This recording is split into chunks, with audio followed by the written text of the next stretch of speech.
शीतला माता की पूजा सनातन धर्म में विशेष रूप से स्वास्थ्य और रोगों से रक्षा के लिए की जाती है। शीतला माता की व्रत करने से चेचक, फोड़े फूंसी, बुखार और त्वचा रोगों से रक्षा करती है और घर परिवार में स्वास्थ्य, शांति और सुख बनाए रखने के लिए उनकी पूजा की जाती है।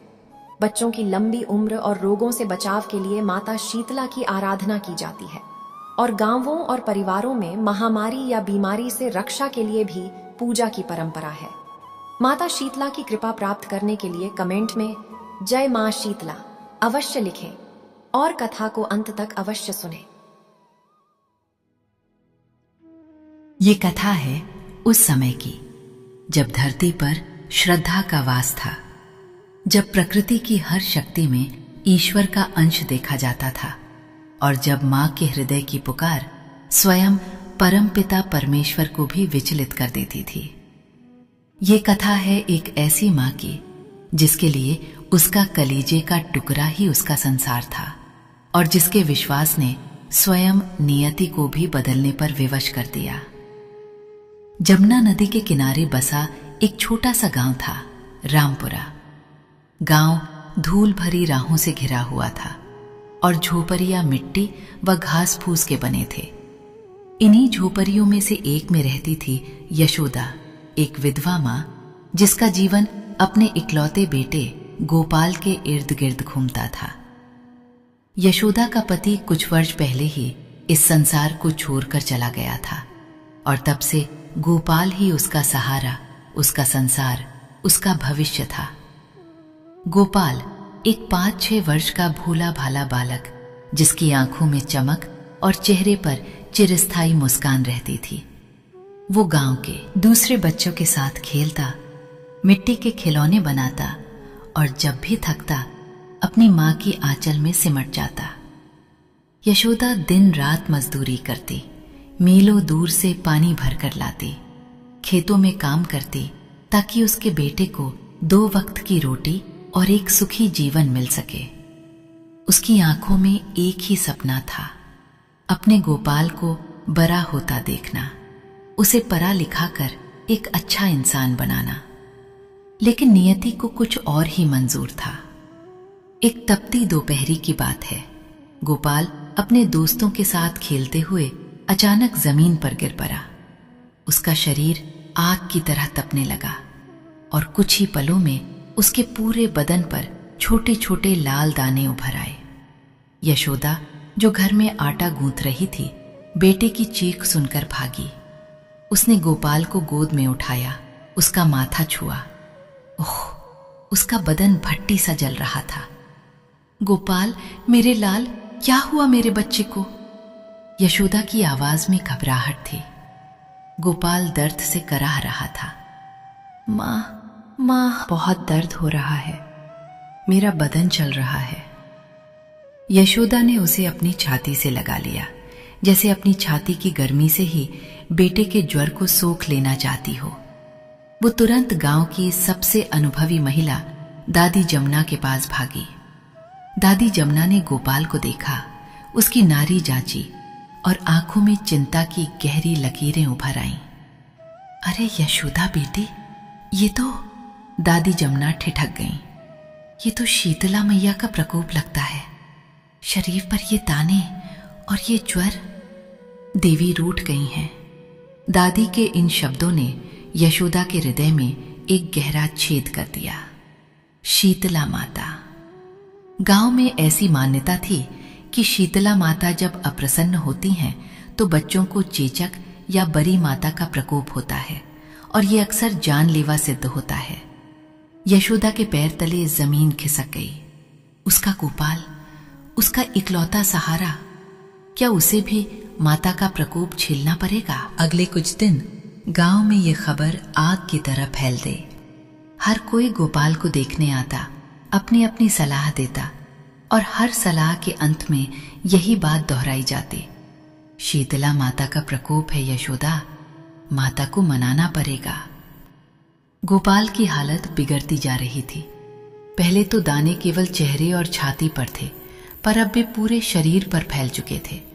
उसका मुखमंडल पीला पड़ने लगा था।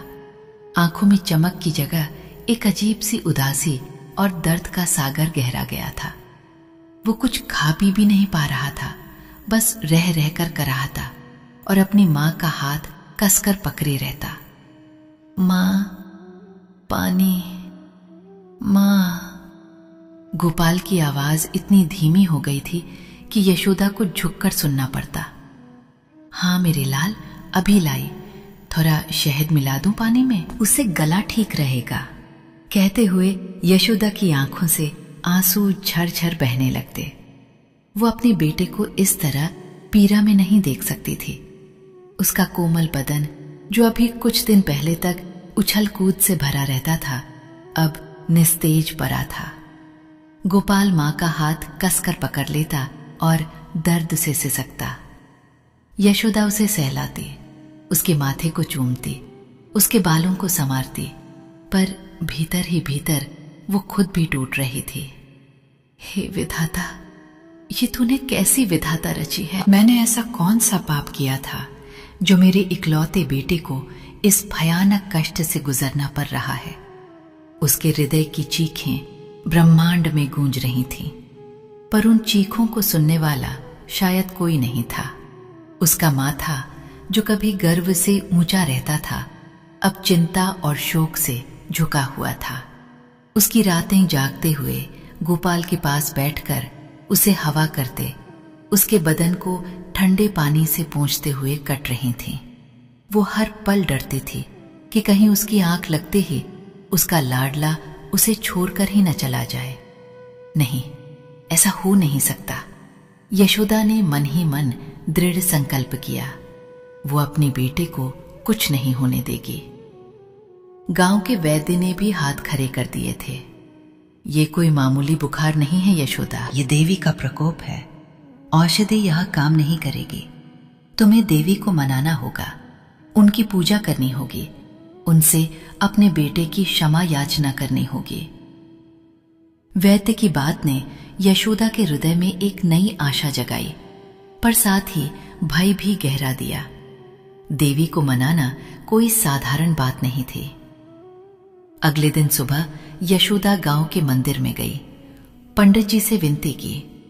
पंडित जी ने कहा, यशोदा, तुम्हें शीतला माता का व्रत रखना होगा। ये व्रत बहुत कठिन होता है। तुम्हें निर्जला उपवास करना होगा, ठंडे पानी से स्नान करना होगा और एक विशेष प्रकार की पूजा करनी होगी। जब तक माता प्रसन्न नहीं होती, तुम्हें हार नहीं माननी है। यशोदा ने बिना एक पल सोचे अपने आंचल से अपनी सारी जमा पूंजी निकाली और पंडित जी के चरणों में रख दी। आप जो कहे पंडित जी, मैं सब करूंगी, बस मेरा गोपाल ठीक हो जाए। मुझे नहीं पता शीतला माता क्यों रुष्ट हुई हैं, पर मैं उन्हें प्रसन्न करके रहूंगी। मैं सब कष्ट सहने को तैयार हूं। पंडित जी ने उसे व्रत के नियम समझाए।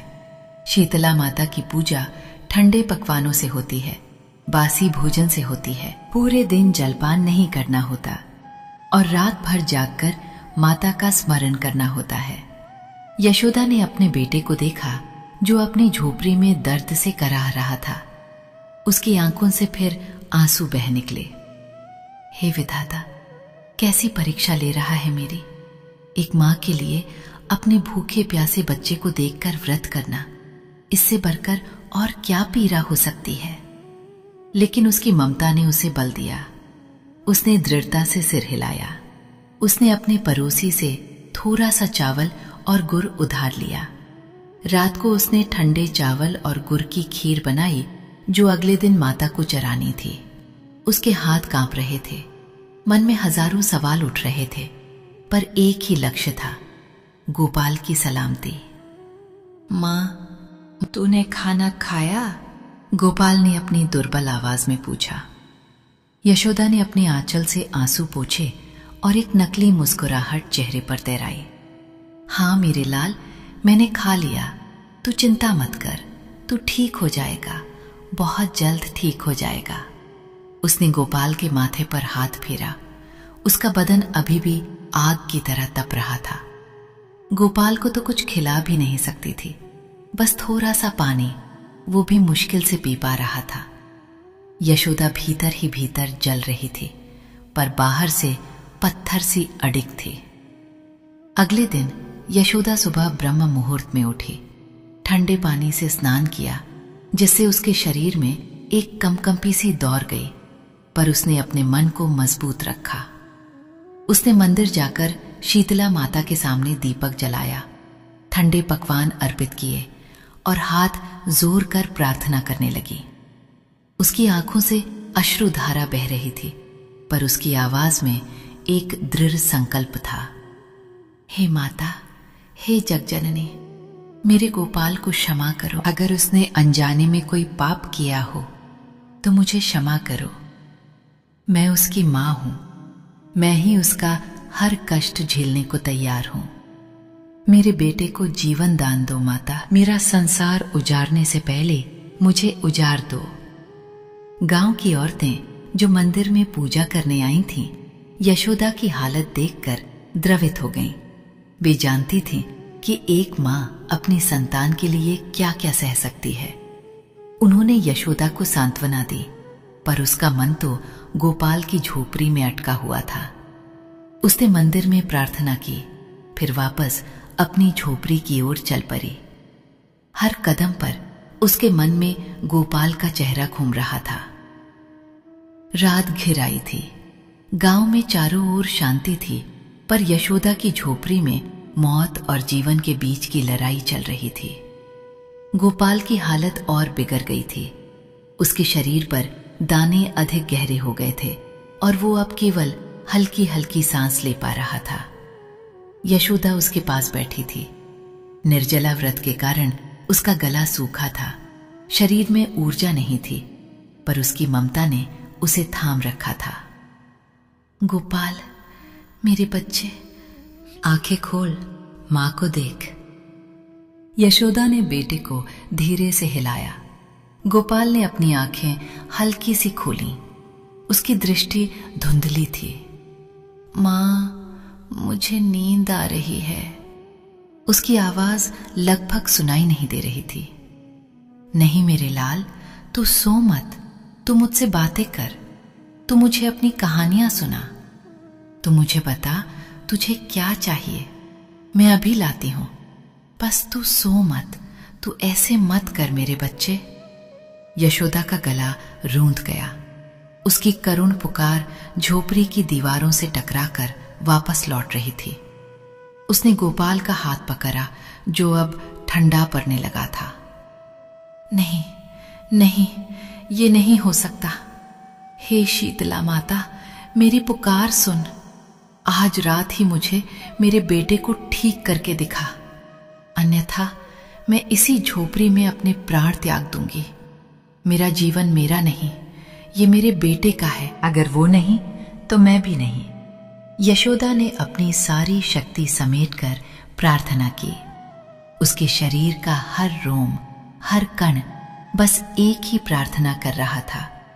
वो गोपाल के सिरहाने बैठी उसे अपनी गोद में लिटा लिया। उसकी आंखों से आंसू रुकने का नाम नहीं ले रहे थे। उसके मन में अपने पति की याद आई, जिसने उसे और उसके बच्चे को अकेला छोड़ दिया था। हे देव, मुझे अकेला क्यों कर दिया? अब तो मेरा बच्चा भी मुझसे दूर जा रहा है। कैसी परीक्षा है ये? एक मां और उसके इकलौते बेटे के बीच ये कैसी अग्नि परीक्षा? रात गहराती गई। गोपाल की सांसें और धीमी होती गईं। यशोदा को लगा कि हर सांस के साथ उसका बेटा उससे दूर जा रहा है। उसकी आशा की डोर टूटती जा रही थी, पर ममता ने उसे कसकर पकड़े रखा था। वो अपने दिल की गहराइयों से अपने कलेजे के टुकड़े के लिए पुकारती रही। हे माता, मैं जानती हूं तुम दयालु हो, तुम मां हो। एक मां होकर दूसरी मां का दुख समझो। मेरे बच्चे को जीवन दो, उसे मुझसे मत छीनो। मैं तुमसे भीख मांगती हूं देवी, मैं तुम्हारे चरणों की दासी हूं। बस मेरे बेटे को वापस दे दो। उसकी आवाज में ऐसी पीड़ा थी, ऐसा मार्मिक पुकार थी कि पत्थर भी पिघल जाते। झोपड़ी के भीतर एक अजीब सी शांति छा गई। गोपाल ने एक हल्की सी सांस ली और फिर उसकी सांसें लगभग थम सी गईं। यशोदा का हृदय धस गया। उसने अपनी आंखों को कसकर बंद कर लिया और एक अंतिम हृदय विदारक चीख उसके हलक में अटकी रह गई। उसने अपने बेटे को कसकर अपनी छाती से लगिया, जैसे उसे अपने भीतर समा लेना चाहती हो, ताकि वो उसे हमेशा के लिए अपने पास रख सके। यशोदा ने अपनी आंखें मूंद रखी थीं। उसके शरीर में अब जरा भी शक्ति नहीं बची थी। वो बस अपने बेटे के निष्प्राण से शरीर को पकड़े बैठी थी।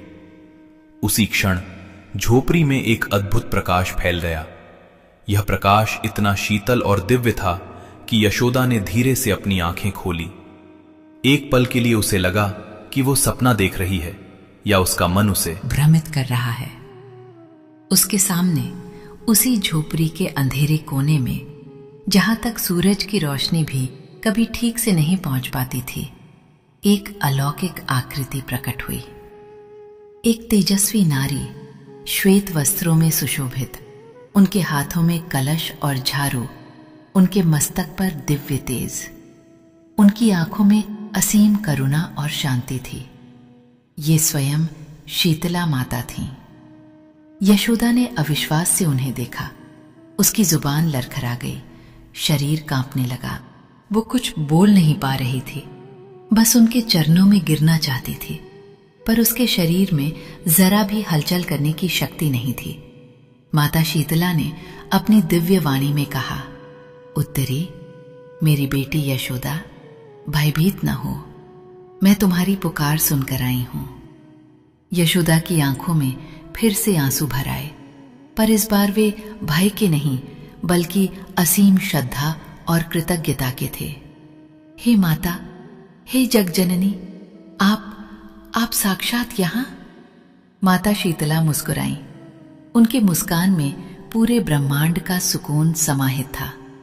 उन्होंने अपने एक हाथ से यशोदा के सिर पर हाथ फेरा और अपने दूसरे हाथ से गोपाल को स्पर्श किया।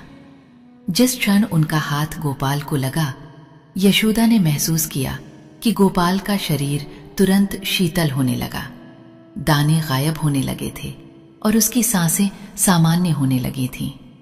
माता ने फिर कहा, हां बेटी, मैं तुम्हारी सच्ची भक्ति से प्रसन्न हुई हूं। तुमने एक मां की तरह अपने पुत्र के लिए जो तप किया है वो अतुलनीय है। तुम्हारी श्रद्धा, तुम्हारा प्रेम और तुम्हारी अडिग निष्ठा ने मुझे यहां आने पर विवश किया है। फिर माता ने अपने दिव्य वाणी में वो अमर सत्य कहा जो सदियों से गूंजता आ रहा है और भविष्य में भी गूंजता रहेगा। भक्ति सच्ची हो तो रोग भी दूर हो जाता है। यशोदा के कानों में ये शब्द अमृत की तरह घुल गए। उसे यकीन नहीं हो रहा था कि ये सब सच है। माता ने उसे सांत्वना दी, उसे आशीर्वाद दिया और फिर धीरे धीरे उसी प्रकाश पुंज में विलीन हो गईं, जैसे वो कभी थी ही नहीं। झोपड़ी में फिर से पहले जैसा अंधेरा छा गया, पर यशोदा के हृदय में आशा और विश्वास का एक नया सूरज उगाया था।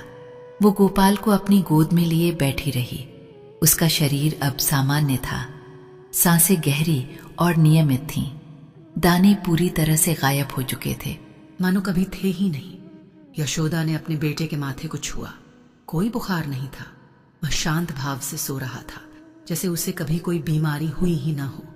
यशोदा को लगा कि यह कोई सपना था, पर उसके हृदय में शीतला माता के दर्शन की स्मृति और दिव्य वाणी के शब्द जीवंत थे।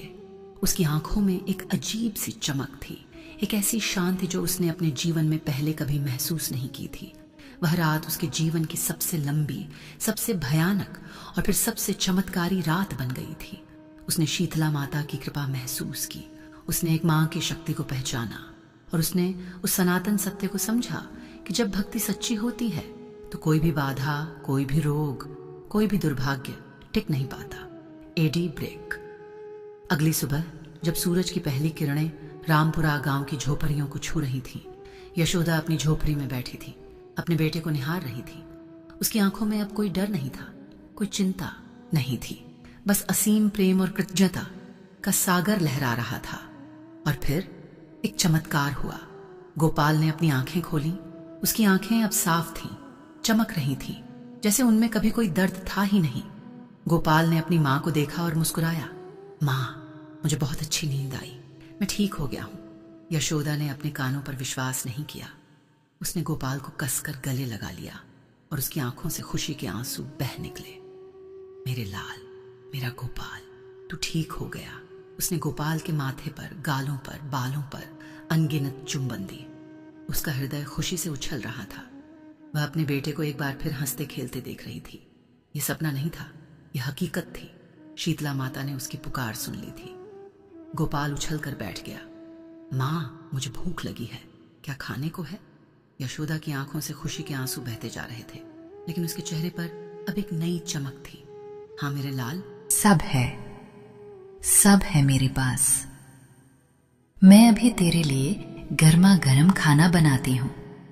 उसने गोपाल को अपनी गोद से उतारा और वो झट से झोपड़ी के बाहर भाग गया, जैसे कभी बीमार था ही नहीं। गांव के लोग जब सुबह अपनी दैनिक दिनचर्या के लिए उठे तो उन्होंने एक अद्भुत दृश्य देखा। गोपाल, जो कल रात तक मृत्युशैया पर पड़ा था, अब गांव के बच्चों के साथ खेल रहा था, हंस रहा था, दौड़ रहा था। उसके शरीर पर चेचक के एक भी निशान नहीं थे, जैसे वो बीमारी उसे कभी हुई ही ना हो। गांव वालों की आंखें फटी की फटी रह गईं। अरे ये गोपाल है? हाँ, वही गोपाल। ये कैसे हो सकता है? दादी जमुना, वैद्य और गांव के सभी बड़े बुजुर्ग यशोदा की झोपड़ी की ओर भागे। उन्होंने गोपाल को देखा, यशोदा को देखा। यशोदा ने अपनी नम आंखों से और शांत मुस्कान के साथ पूरी कथा सुनाई। पूरा गांव अवाक रह गया।